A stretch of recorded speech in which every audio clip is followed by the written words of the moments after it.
Hi guys, कैसे हैं आप सब। स्वागत है आपका आज के इस नए वीडियो में। मेरा नाम है अंकित और आप देख रहे हैं साइंस साला।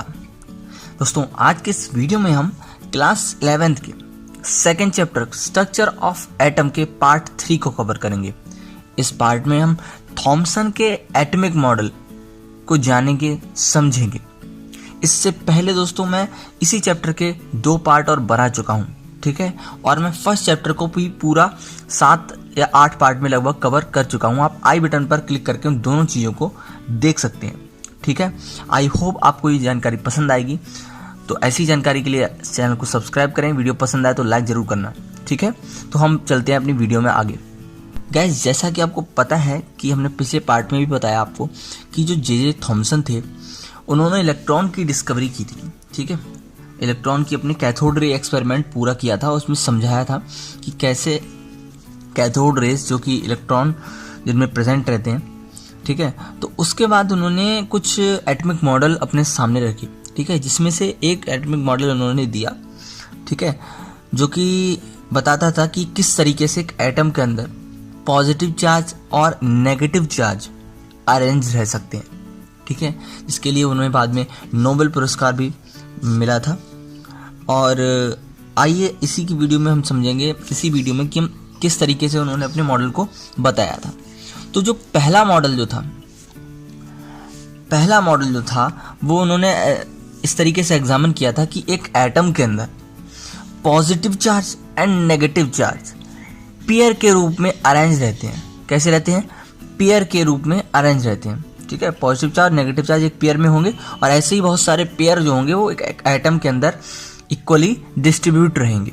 ये तो इन्होंने ऐसा पहला मॉडल समझा था और मतलब बताने की कोशिश की थी, ठीक है। सेकेंड मॉडल जो इन्होंने बनाया था वो ये था कि जो पॉजिटिव चार्ज होता है एक एटम के अंदर, जो पॉजिटिव चार्ज होता है वो उसके सेंटर में होता है, उसके सेंटर में होता है। और जो नेगेटिव चार्ज यानी कि जो इलेक्ट्रॉन्स हैं, ठीक है, वो उस पॉजिटिव चार्ज के चारों ओर ऑर्बिट करता है, ठीक है, उसी के अराउंड घूमता है ऑर्बिट में, ठीक है। तो ये उन्होंने सेकंड अपना मॉडल बताया था। जो थर्ड मॉडल था दोस्तों, जो थर्ड मॉडल था उस मॉडल को नाम दिया गया प्लम पुडिंग या रेजिन पुडिंग और वाटरमेलन मॉडल, ठीक है। Plum pudding atomic model. तो ये जो थर्ड मॉडल था तो वो कुछ इस तरीके से था कि जो पॉजिटिव चार्ज होता है, इसको आपको अच्छे से समझना है, जो पॉजिटिव चार्ज होता है वो एक सर्कल के रूप में होता है, ठीक है। एक सर्कल के रूप में वो इक्वली डिस्ट्रीब्यूट रहता है। अगर हम कहें कि ये जो सर्कल है ये पूरा एक पॉजिटिव चार्ज है, इस सर्कल में पॉजिटिव चार्ज इक्वली डिस्ट्रीब्यूटेड है, ठीक है। और जो नेगेटिव चार्ज या जो इलेक्ट्रॉन है वो इसके बीच में चारों तरफ फैला हुआ है, अलग अलग डिस्ट्रीब्यूटेड है। तो बीच बीच में क्या होंगे? इलेक्ट्रॉन्स या नेगेटिव चार्ज इसमें लोकेट होगा। तो ऐसा मॉडल जो था वो थर्ड मॉडल था। आखिर में चलकर इन्होंने जो सही माना और जो रिप्रेजेंट किया, बताया कि कौन सा मॉडल हमें ज़्यादा सही लगता है, ठीक है। तो वो जो था उन्होंने थर्ड मॉडल को चुना, इन्होंने थर्ड मॉडल को चुना और ये बताया कि जो एक एटम की जो रेडियस है वो 10⁻⁻10 मीटर हो सकती है, 10⁻⁻10 मीटर हो सकती है। तो इस तरीके से इन्होंने अपने मॉडल्स को एग्जामिन किया था, समझा था, जिसमें से इन्होंने थर्ड मॉडल को चुना था, ठीक है।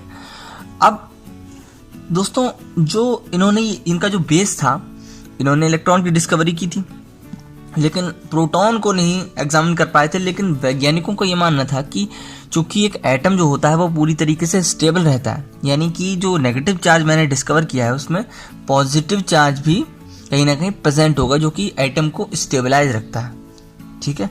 तो उसी आधार पर इन्होंने पॉजिटिव और नेगेटिव चार्ज को अपनी थ्योरेटिकल फॉर्म में बनाया था, जिसमें इन्होंने थर्ड पार्ट को सही चुना था। अब दोस्तों, कुछ फीचर्स की बात करते हैं। इसके फीचर्स जो थे कि the mass of the atom is assumed to be uniformly distributed over the atom.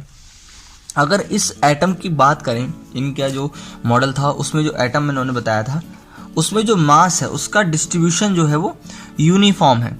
ठीक है, पूरे एटम में जो मास का डिस्ट्रीब्यूशन है वो यूनिफॉर्म तरीके से देखा गया। और अगर एक सेकेंड बात आती है निकल के कि अभी जो हम एटॉमिक मॉडल समझते हैं, पढ़ते हैं या एटम को जानते हैं, वो कुछ इस तरीके का है कि उसमें पॉजिटिव चार्ज सेंटर में रहता है। कैसा है दोस्तों? पॉजिटिव चार्ज सेंटर में रहता है न्यूक्लियस के रूप में। ठीक है, हालांकि इसमें न्यूट्रॉन भी प्रेजेंट है, इसकी डिस्कवरी भी हुई थी। और इन्होंने बताया था कि इलेक्ट्रॉन या नेगेटिव चार्ज उस पॉजिटिव चार्ज के चारों ओर घूमते हैं।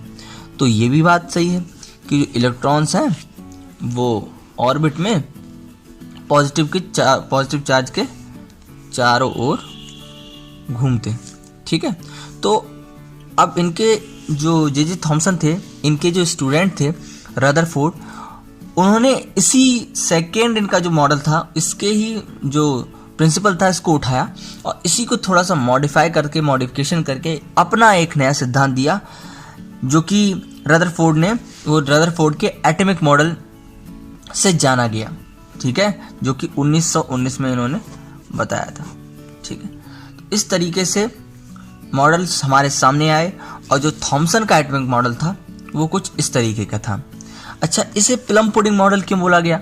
उसको प्लम पुडिंग मॉडल बोलने का मतलब ये था, प्लम पुडिंग जो होता है वो एक तरीके की खाने की डिश होती है जिसमें जैसे प्लम एक केक जैसा स्ट्रक्चर होता है। तो ये जो केक जैसा पूरा है उसे हमने बोल दिया पॉजिटिव चार्ज, जब पूरी तरीके से बराबर बटा हुआ है। और इसमें बीच में जो ड्राई फ्रूट्स होते हैं वो जगह जगह पर बटे हुए होते हैं, फंसे हुए होते हैं, लगे हुए होते हैं। ठीक है, तो इसे प्लम बोलते हैं। तो जो प्लम पुडिंग जो है डिश है, तो उस तरीके से उसका सेम डिस्ट्रीब्यूशन रहता है। और वाटरमेलन भी है कि जो तरबूज होता है उसके बीच का जो रेड पार्ट होता है वो बराबर होता है पूरे तरबूज में, पूरे वाटरमेलन में। तो वो जो बना गया वो मान लिया हमने पॉजिटिव चार्ज। और इसी पॉजिटिव पूरे चार्ज में जो तरबूज के बीज होते हैं दोस्तों, काले काले, ठीक है, वो क्या होते हैं, उसमें धसे हुए रहते हैं बराबर। तो उसको हमने मान लिया नेगेटिव चार्ज या फिर इलेक्ट्रॉन। इस तरीके से प्लम पुडिंग मॉडल थॉमसन का हमारे सामने आया। तो आई होप आपको थोड़ा इजी लगा होगा, मैंने थोड़ा सा सम अप करके समझाया आपके लिए। अगर वीडियो पसंद आई तो लाइक ज़रूर करें, अभी समय चैनल को सब्सक्राइब करें, और ऐसी वीडियोस मैं रेगुलर लेके आता रहता हूँ। ठीक है, आप पिछले पार्ट्स भी हमारे चैनल पर प्लेलिस्ट में जाकर देख सकते हैं। मैं मिलूंगा हमारी अगली वीडियो में, तब तक के लिए गुड बाय।